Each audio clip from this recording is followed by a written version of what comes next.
Maintenant, avec cette même image, je vais vous montrer comment on peut aller enlever donc les rougeurs, les petites veines dans les yeux. Donc, pour faire ça, on va travailler sur un calque vide. Donc, on va aller se faire Create a new layer.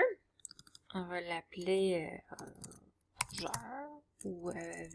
Comme ça. Ici, c'était l'iris qu'on a changé. On va le marquer.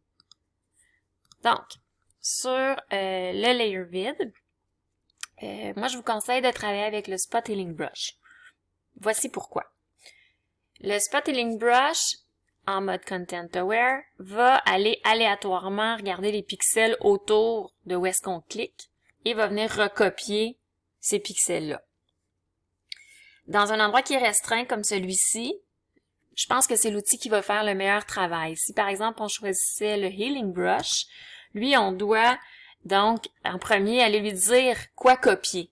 Donc en appuyant sur Alt, mais là il n'y a pas beaucoup de place où il y a des endroits beaux à copier. Donc ce serait plus difficile de travailler avec celui-là. C'est pour ça que je vous recommande le Spot Healing Brush.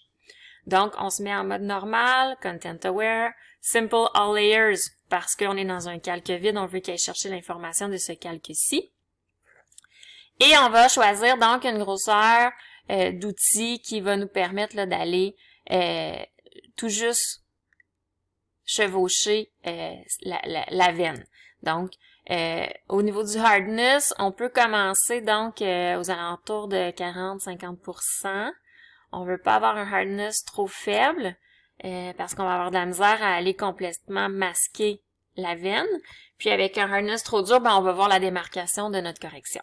Donc, je commence vers 40%, puis on réajustera après si ça fonctionne pas. Et je vais aller doucement. Je pourrais même aller enlever ce cil-là là, qui m'agace en même temps. Donc,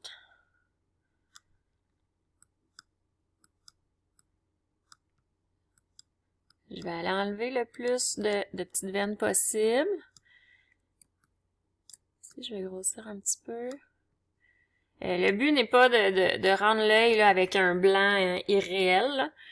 Donc, je veux juste atténuer ces petites rougeurs-là qui sont trop visibles là, dans son œil. Je vais aller faire la même chose de l'autre côté. Donc, remarquez comment je fais souvent un changement dans la grosseur de mon outil. Le raccourci pour ça, si vous vous souvenez, c'est CTRL-ALT. Je clique et quand je drag de côté, de gauche à droite, ça change le diamètre et de haut en bas, ça change mon hardness. Donc, c'est super rapide de travailler de cette façon-là. Une main sur la souris, puis une main sur le clavier. Donc, c'est un travail de minutie, mais qui, au final, même si ça a l'air tellement des petits détails, c'est important de le faire. Donc là, j'ai enlevé, vous voyez, toutes les petites veines dans les yeux. J'en ai gardé quelques-unes qui sont un petit peu visibles, quelques petites rougeurs, comme je vous dis, pour pas avoir un œil trop blanc. Donc, voici pour comment enlever les petites veines dans les yeux.